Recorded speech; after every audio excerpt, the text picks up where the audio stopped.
Morning students, आज हम start कर रहे हैं क्लास 6 सुगम भारती हिंदी चैप्टर 9 पार्ट 9 साहस। साहस चैप्टर लिखा गया है गणेश शंकर विद्यार्थी के द्वारा। ये चैप्टर आपको दिया गया है जीवन में कुछ घटी हुई घटनाओं का जिसका हम लोग हल कैसे कर सकते हैं, अपने साहसिक कार्यों के द्वारा उन घटनाओं को हल कर सकते हैं, उन समस्याओं से निपट सकते हैं। तो ऐसे कुछ साहसिक कार्य और घटनाएं या महापुरुषों के कुछ प्रेरक प्रसंग यहाँ पर दिए हैं, जिसे आप ध्यान से सुनिए। स्टार्ट करें। संसार के काम बड़े अथवा छोटे साहस के बिना नहीं होते। अर्थात संसार का कोई भी काम है, चाहे वो बड़ा हो या छोटा हो, उसके लिए साहस की आवश्यकता होती है। संसार के सभी महापुरुष साहसी थे। बिना किसी प्रकार का साहस दिखलाए किसी जाति या किसी देश का इतिहास ही नहीं बन सकता। अपने साहस के कारण ही अर्जुन, भीम, भीष्म, अभिमन्यु इत्यादि आज हमारे हृदय में जीवित थे।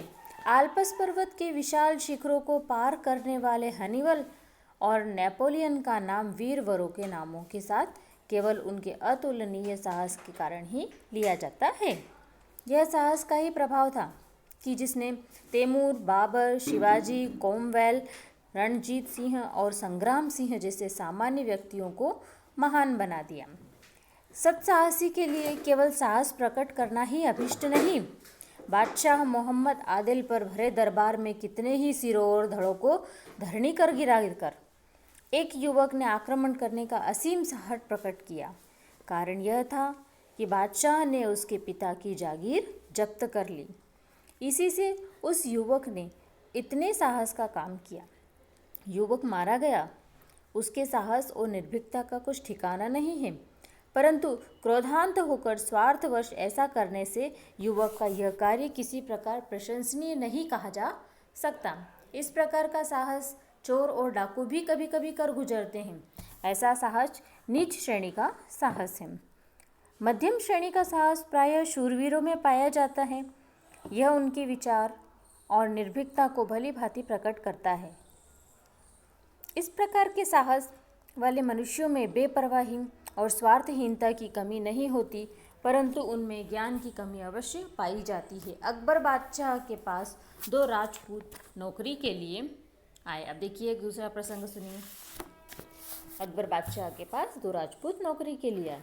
अकबर ने उनसे पूछा कि तुम क्या करते हो? वो बोले, जहाँपनाह, करके दिखलाएं या केवल कहकर? बादशाह ने करके दिखलाने की आज्ञा दी। राजपूतों ने घोड़ों पर सवार होकर अपने अपने बर्छे संभाले और अकबर के सामने ही एक दूसरे पर वार करने लगे। थोड़ी देर बाद वे एक दूसरे पर बेतरतब टूट पड़े। बादशाह के देखते देखते दोनों घोड़ों से नीचे आ गिरे और मरकर ठंडे हो गए। इस प्रकार का साहस निसंदेह प्रशंसनीय है, परंतु ज्ञान की आभा की कमी के कारण निस्तेज सा प्रतीत होता है। क्या करा उन्होंने? अपना साहस दिखलाने की बजाय दोनों ने एक दूसरे को मार दिया। सर्वोच्च श्रेणी के साहस के लिए हाथ पैर की बलिष्ठता की आवश्यकता नहीं, धन, मान इत्यादि का होना भी आवश्यक नहीं है। जिन गुणों का होना आवश्यक है वे है हृदय की पवित्रता तथा उदारता और चरित्र की दृढ़ता। किसके लिए? सर्वोच्च श्रेणी के साहस के लिए। ऐसे गुणों की प्रेरणा से उत्पन्न हुआ साहस तब तक पूर्णतः प्रशंसनीय नहीं कहा जा सकता जब तक उसमें एक और गुण सम्मिलित न हो। इस गुण का नाम है कर्तव्य परायण। कर्तव्य का विचार प्रत्येक साहसी मनुष्य में होना चाहिए। इस विचार से शून्य होने पर कोई भी मनुष्य, फिर चाहे उसके ओर विचार कैसे ही उन्नत क्यों न हो, मानव जाति की कोई भी भलाई नहीं कर सकता। अपने कर्तव्य से अनभिज्ञ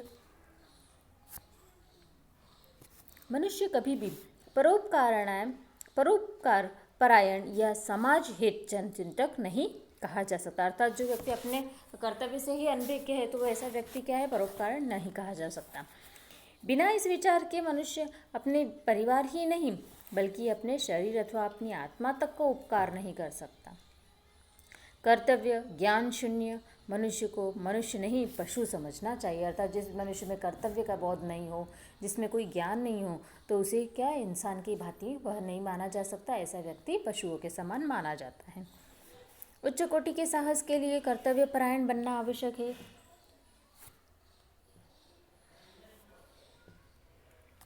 कर्तव्य परायण व्यक्ति के लिए हृदय में यह बात अवश्य होनी चाहिए कि जो कुछ मैंने किया वह केवल अपना कर्तव्य किया।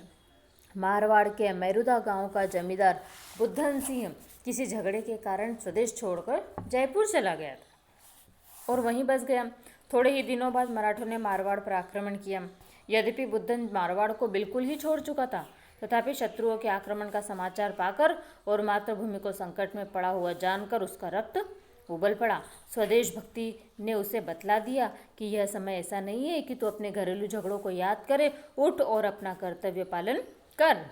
इस विचार ने उसे इतना मतवाला कर दिया कि वह अपने 150 साथियों को लेकर समय पर अपने देश और राजा की सेवा के लिए पहुंच गया। इस घटना को बहुत दिन हो गए, परंतु आज तक कर्तव्य परायण वीर बुद्धन की वीरता को लोग सम्मानपूर्वक याद करते हैं। मौजूदा में आज भी एक स्तंभ उन वीरों की याद में खड़ा है। इतिहास वेत्ताओं के हृदय को उत्साहित करता है। तो ये क्या था? उच्च कोटि का साहस।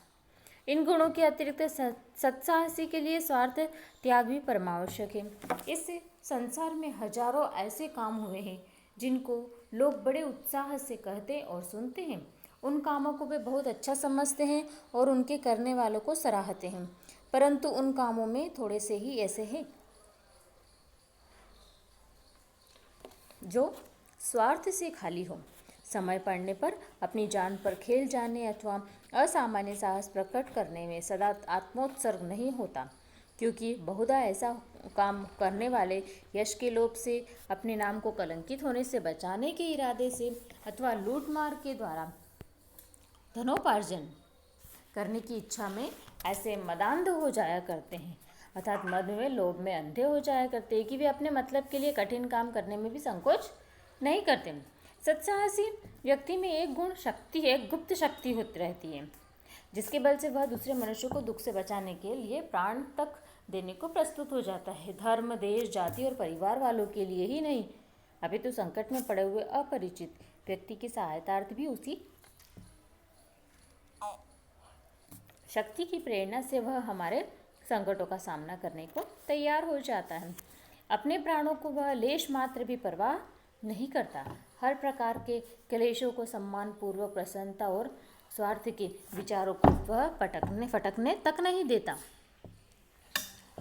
सत्साहस के लिए अवसर की राह देखने की आवश्यकता नहीं है, क्योंकि सत्साहस दिखाने का अवसर प्रत्येक मनुष्य के जीवन में पल पल में आया करता है।